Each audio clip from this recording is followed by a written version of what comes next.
Sir what is 30A? 30A Bharat के संविधान में एक ऐसी धारा है,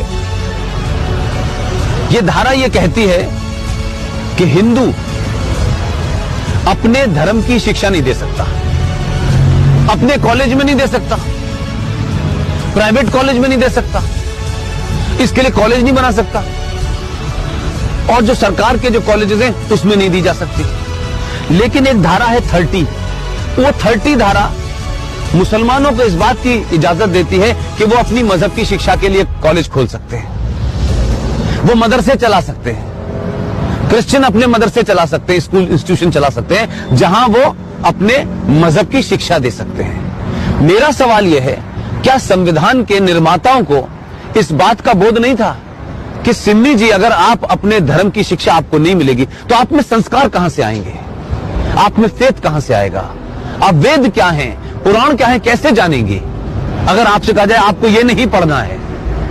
और भारत में एक ऐसी सिविलाइजेशन जिसके 5000 साल का जो रिटन डॉक्यूमेंटेशन है, उसमें भारत का कोई भी आप दौर देख लें, कभी भारत की सनातन संस्कृति के मानने वालों ने दुनिया के किसी देश पे हमला नहीं किया। ये शब्द बलात्कार हमारी संस्कृति का हिस्सा नहीं था। ये घूंघट इसलिए नहीं था कि हमारे यहां था, हमको गलत नैरेटिव दिया क्या।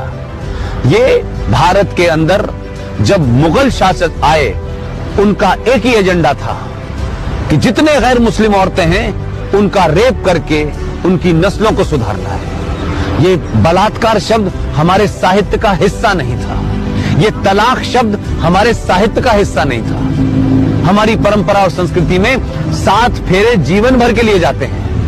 इस्लाम में शादी is a contract between 2 people, it's a business. आपने शादी मुझसे की और शादी करने के कुछ दिन के बाद आपको लगा कि मैं रहना नहीं चाहती, तो बिजनेस कॉन्ट्रैक्ट है, आपने कॉन्ट्रैक्ट कैंसिल कर दिया। तो आर्टिकल 30A भारत के संविधान से हटना चाहिए।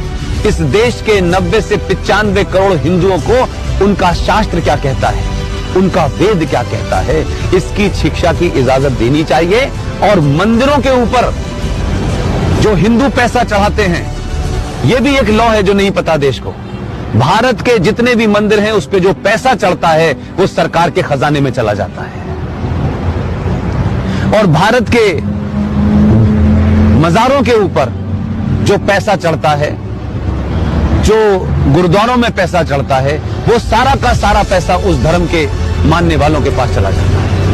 सिर्फ भारत के हिंदुओं का पैसा जो आप अयप्पा पे चढ़ाती हैं, जो महाकाल पे चढ़ाती हैं, जो वैष्णो देवी पे चढ़ाती हैं, वो पैसा सरकार ले लेती है।